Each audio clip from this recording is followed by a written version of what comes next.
Good morning, good afternoon, good evening. Welcome to my channel. I'm Mr. Macemaker and this is a new build challenge in Paralives Early Access. This time I'll be attempting a shell challenge created by Bean Chicken Crimes on the official Discord. You'll find the links to both the Discord thread and the Steam Workshop upload down in the description and maybe on screen right now as well, so you can read the prompt yourselves. It's worth mentioning that Paralives handles terrain elevation in a bit of a weird way, so if you want to try this challenge yourselves, I highly recommend using the exact lot the author specifies here, otherwise your build will end up very far underground. So what am I going to do with this shell challenge? Try and rethink every life decision I've ever made. No, seriously. I'm going to build an art gallery inspired by The Sims 3, taking advantage of everything Paralives let us do, while also making it functional enough to place in a town as a community lot where Paras actually have reasons to visit.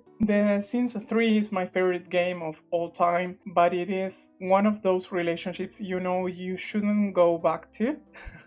It was a beautiful stage of growth and learning, full of great memories, but also full of pain that doesn't need to be repeated. One of my favorite features was, of course, the color and texture wheel, especially for art galleries. Being able to create those completely bizarre spaces fascinated me when I was 20, and honestly, it still fascinates me today. I divided the building into more than 15 different exhibitions, so this challenge will probably be split into 2 or 3 episodes, almost like a mini-series. It takes me quite a while to come up with each space, research a theme, find paintings that fit, and make everything feel coherent, stylish, at the very least aesthetically pleasing, I hope. So today we will focus on this ground floor. I don't think we will finish it, but the sooner we start, the farther we will get. I will begin with a few room divisions, some smaller details to make furnishing the place easier. Previously, I painted the walls in black in order not to erase them, so I will be adding new walls here in the interior right now.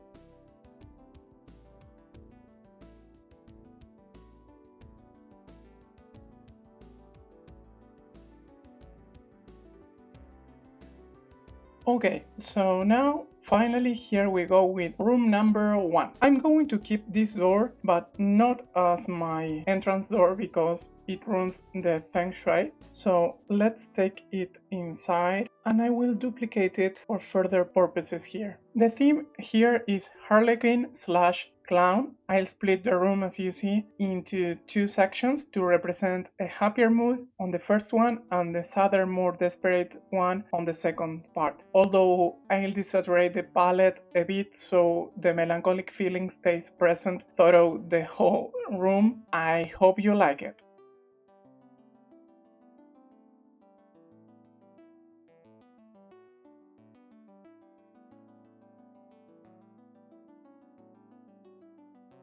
I want this first exhibition to be both a nod to Paralives' clown furniture collection and to the long history of the tragic clown in the Sims franchise, and more generally to the contradictory symbolism of clowns. Since I also want this gallery to be functional, the idea is for this room to double as a place where Paras can cook a meal and have something to eat. I repeat the same furniture in both halves, only changing the colors to reinforce the feeling that they are different emotional states of the same place.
Working on this exhibition got me thinking about why clowns are often more unsettling than funny. I have no answers, so if anyone has an hypothesis, I will read you in the comments. I think there is something incredibly powerful about that contradiction between joy and despair. The clown becomes a symbol of someone who gives everything to make others happy while destroying themselves in the process, or someone who becomes so attached to their social role, to the masks they wear every day, that they don't even realize they are paying for it by suffering in silence. I won't go through every single painting, but here you will see some works by Bernard Buffet, Michel Cheval, Ron Francis, one of my favorites, Jake Badelet. I loved him when I was a teenager. And here we got some from Pablo Picasso, and for example, Harold Hawkins too. What do you think about this first exhibition? I love the microwave towers.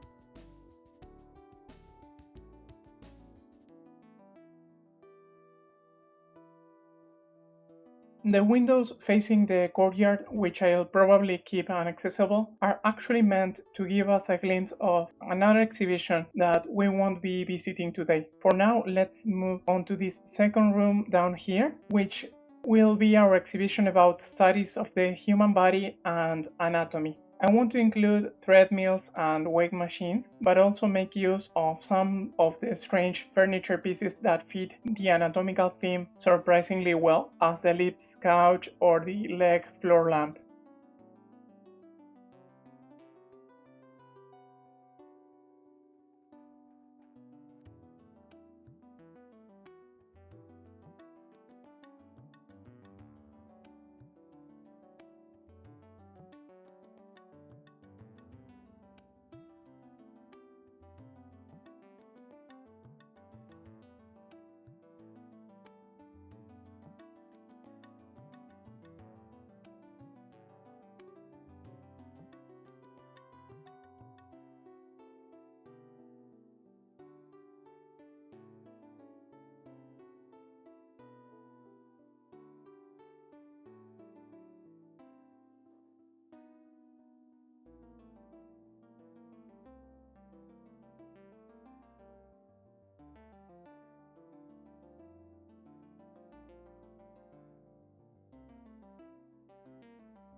So here we are. I like the idea of exploring the boundary between the body and the person and asking what remains of our identity when our bodies are rearranged or when we lose part of them. There are so many different ways to think about the body as a machine, as an object, even as an lived experience. So I thought it would be interesting to bring a little bit of all of those perspectives together. Again, just to mention a few artists, Travis Bedell creates beautiful anatomical compositions.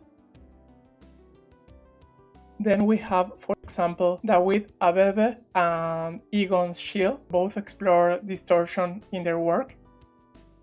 Dod Arkiev focuses more on textures than anatomy, but hey, happy Pride, even if it's not June anymore. And I wanted to talk about this particular piece a little bit. It's from Dr. Charlotte Ray. It's titled Marilyn's Brain and borrows the visual style of Andy Warhol's Marilyn Monroe's series to present brain scans, suggesting that behind beauty there is intelligence too. I found that it was a good thing to recognize and point out. We are not talking just about bodies, we are talking about a lot more. Oh, and the pedestal with the skull and the candles and the coffee, just ignore them. They are part of what eventually happens to living bodies, I guess. Now, room number 3. This small piece is almost like a stage. I want to make another tribute, and honestly one of the reasons I'm so hyped here, the cow. Knowing that the devs are working on pets and gardening, and that they'll be free updates rather than paid DLC, makes me really happy. So of course, the start of this room is our heroine, the cow.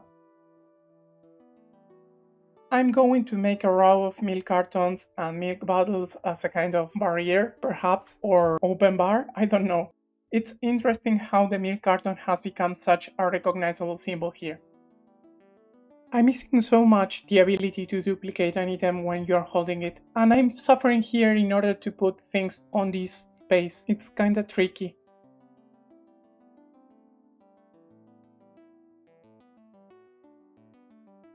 There we have it. As for the paintings, of course, we have The Milkmaid by Johannes Vermeer, but also works by Andy Warhol, as I mentioned him before, and a few others that are even a bit more psychedelic, as you may see.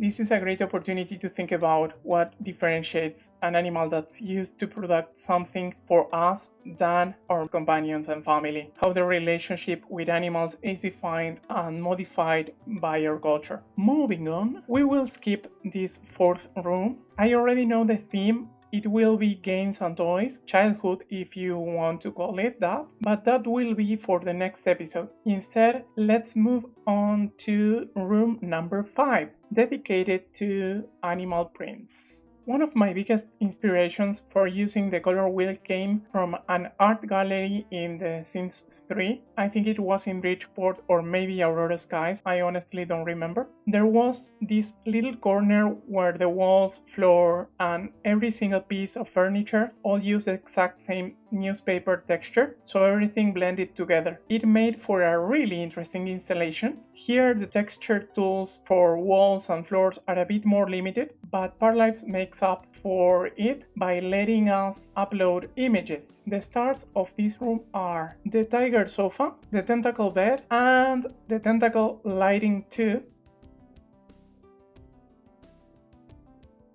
I will add the guitar to have something else to do here.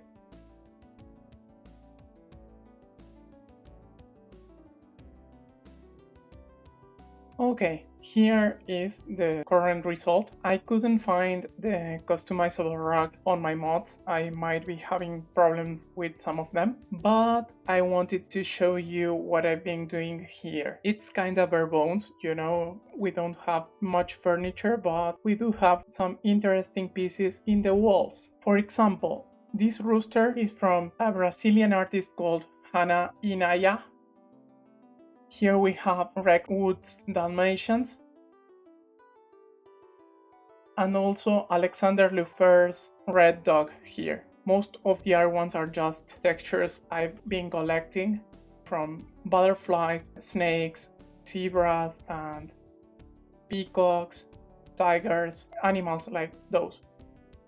A special piece I wanted to make homage was this one from Mila Milk. It's called The Wildcat's Conundrum, and that one carries an environmental message. It points out that conservation efforts usually focus on the biggest and most charismatic species, while around 33 smaller wildcat species receive much less protection simply because they don't attract the same attention. It's kind of ironic that I'm placing it in such an overwhelming room full of texture and colors, but hey, awareness is awareness nonetheless. To wrap things up for today, let's take a look to this tiny and uncomfortable little hallway to the restrooms. I did my best to make this area work as staircases because the high difference between these two rooms in the shell was just too extreme for paras to navigate unless it was adjusted a little. As for the restrooms, I don't think they should be gendered, so I'm completely on the same page as the Paralives devs, and I absolutely love them for it. Public restrooms serve as a basic purpose, hygiene and using the toilet. That's a human need, not a gendered one. Keeping them binary divided promotes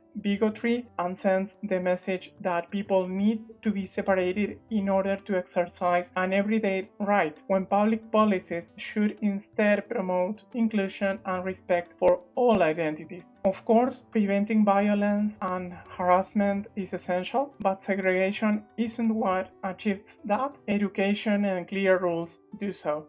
Separation might relieve a symptom, but only education and justice address the cause. Therefore, I will be doing two kinda thematic restrooms, but genderless. I will be addressing them more as art installations, keeping some of the absurdity and theatrical feeling. In one, there will be lots of toilets and just one sink, and the other one will invert that proportion. So let's start with that.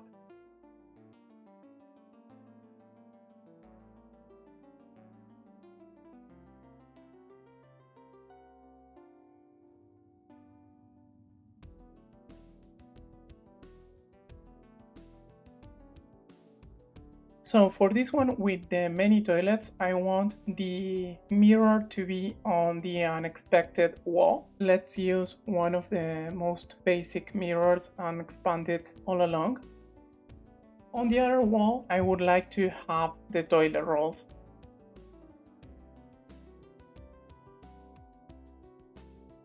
I will put some more clutter here in order to make it feel more like a stage. Of course, as we realize that someone could spend here a lot of time, we should make them be entertained with books. So here we go. I added this particular piece of art from a magazine. It was made by Mauricio Catalan. I find out quite interesting.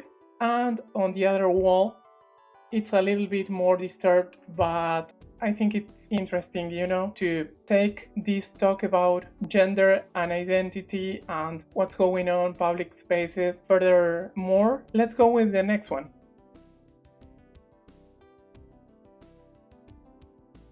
I think a good amount of TVs will be a great thing to have when you are sitting in a public restroom. And of course, we cannot forget our mirrors here.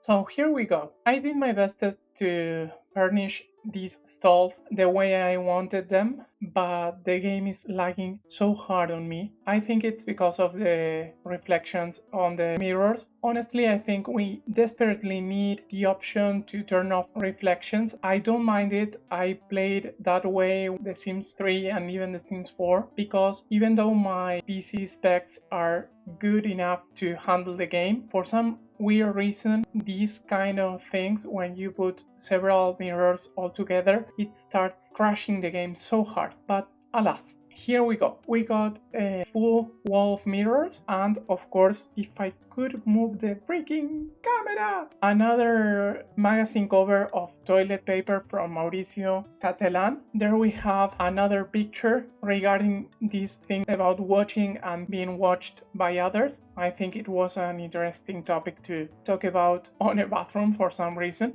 And on this one, I just made the toilets a little bit more black in order to keep the style all together. Now we will be addressing this hallway. I want to give it an underwater theme here. So my first mission will be cover the walls with fishes and perhaps add a bathtub too.